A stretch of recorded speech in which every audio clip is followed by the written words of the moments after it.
Entre des parcs, gagnant des plages. Devant les messes, les châteaux de sable, face au miroir.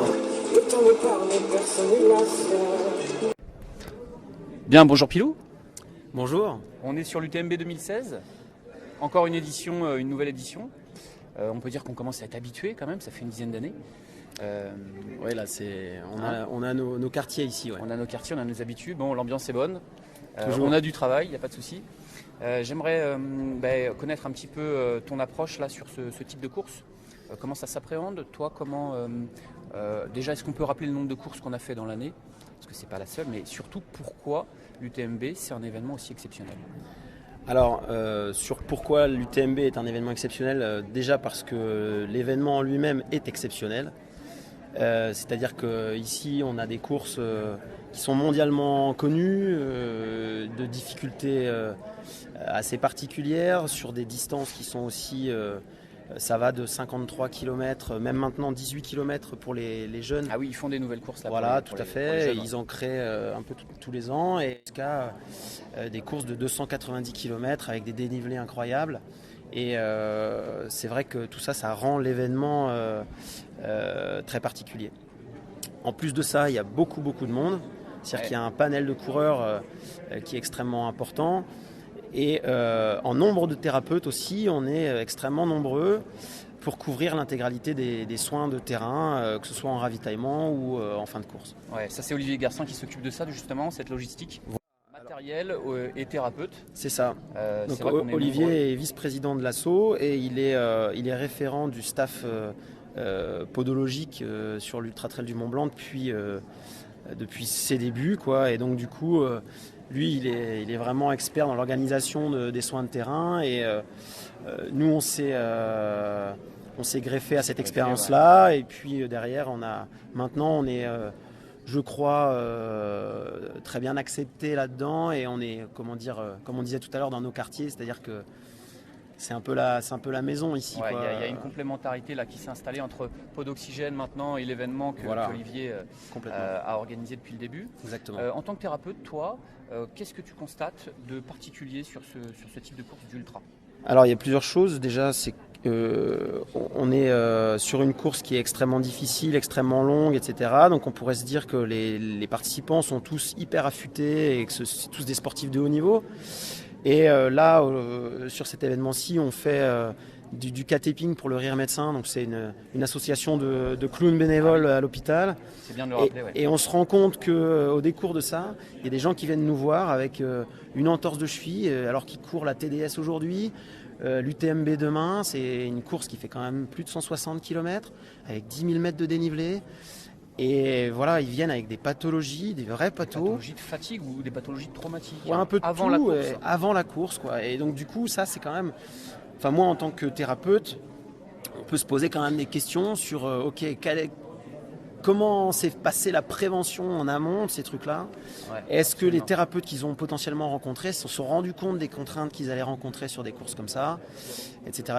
Donc ça, je pense que là, on a du taf encore. Sur le préventif, il y a encore pas mal de choses. Il y a encore du taf sur le préventif. C'est ce qu'on faisait pas avant et qu'on fait maintenant depuis peu. Beaucoup plus, ouais. Rire Médecin, qui notamment. Est le petit partenariat qu'on a installé pour les enfants. Tout à fait, ouais. En curatif, les soins, ouais.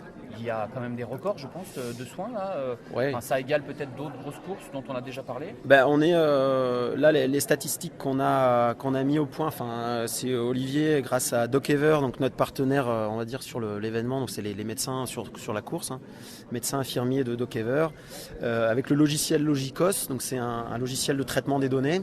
À chaque fois qu'on fait un soin, il est répertorié là-dedans, et donc du coup, ça nous crée des statistiques. Et là, ouais, on va dire qu'en soins purement podologiques sur ce qui couvre uniquement les hématomes sous-inguéaux et les flictènes, donc les ampoules, on est à 700 soins, 700 patients de soigner sur cette course. Donc du coup, déjà, voilà, on sait qu'il y a du boulot, il y a de quoi faire, et on se rend bien compte que c'est quelque chose qui est extrêmement apprécié des coureurs. Parce que tous les ans, on a des retours qui sont incroyables. Et d'ailleurs, c'est aussi pour ça qu'on revient tous les ans avec ce plaisir-là. C'est parce qu'on a un retour qui est différent du retour de cabinet, où il y a quand même un rapport particulier. Là c'est vraiment un partage En plus, à partir du moment où tout le monde sait qu'on est bénévole sur cette course, ça change une dimension dans la chose. C'est vraiment intéressant. Ouais. D'accord. Et justement, pour rebondir là-dessus, toi, tu es thérapeute, mais tu es également coureur, puisque l'année dernière, tu as fait la CCC, je le rappelle. Voilà. Tu as cette double casquette qui permet peut-être une interprétation différente. Et on va parler de technique de course, si ça ne te dérange pas. Ouais. Notamment chaussures, parce qu'il y a toujours ce débat qui traîne là, qui est jamais tranché. Et bon, il y a sûrement de bonnes raisons. Dans quelle tendance tu es, toi, entre la chaussure, on va dire, minimaliste, et la chaussure traditionnelle, que ce soit pour le trail en général ou la montagne? Eh bien écoute, moi, donc effectivement, moi je cours depuis pas si longtemps que ça. Je faisais d'autres sports avant. Je me suis mis au trail il y a, on va dire maintenant 3 ans à peu près. Et l'année dernière, j'ai fait la CCC avec beaucoup de plaisir. J'ai vraiment passé un super moment. J'étais au départ avec toi d'ailleurs, mais bon, c'est vrai. J'ai pas eu le cran d'aller jusqu'au bout. Disons que ça se refera, c'est pas un souci. Mais Ouais, après, par rapport aux foulées, moi j'ai plutôt une préférence motrice. On parle souvent des préférences motrices. Ouais. C'est-à-dire le type de posture, grosso modo, des choses comme ça, qui est, on va dire, on peut qualifier de plutôt aérien dans les types de postures. C'est-à-dire que moi, je suis plutôt avant-pied, mid-foot sur ma pose de pied au sol. Et surtout, moi, j'habite Dunkerque, donc je m'entraîne dans le sable. Je fais que de la dune. Donc moi, en fait, je suis conquis par le minimalisme et alors, pas citer de marque, mais je veux dire des chaussures très plates avec des orteils, par exemple. Par exemple. Voilà, et ça me convient très très bien dans la course de sable. Ensuite, quand on passe dans de l'ultra trail, a fortiori dans de l'ultra trail de montagne, c'est pas la même chose. Ouais, c'est sûr, il faut s'adapter. Il faut La s'adapter. question, c'est est-ce que c'est toujours valable? Voilà, on est sur cette année, on était aussi sur le congrès mondial d'ultra endurance. On en a parlé avec des médecins qui sont sur les courses. Et notamment avec un chercheur de l'université de Saint-Étienne qui nous a fait une présentation sur effectivement l'économie de course, c'est bien. Le type de foulée, l'augmentation de la cadence, tous ces trucs-là, il y a plein de choses à travailler pour avoir une économie de course. Le poids de la chaussure, c'est important aussi, c'est-à-dire qu'une chaussure trop lourde, c'est embêtant, ça peut nous embêter sur une longue distance. Ceci dit, il y a un moment donné aussi où une chaussure qui apporte un peu de protection, ça peut être quelque chose d'intéressant parce que quand tu as des gros cailloux, quand tu cours dans un pierrier ou quand il neige, ben, tu as besoin de plus de protection quand tu cours dans le sable l'été. Quoi. Ouais, c'est évident. Ouais. Voilà. Surtout là, sur des choses très très traumatiques. C'est ça. Avec une fatigue, etc. Donc il n'y a pas de règle particulière. Il faut se fier déjà aux préférences motrices du coureur en question.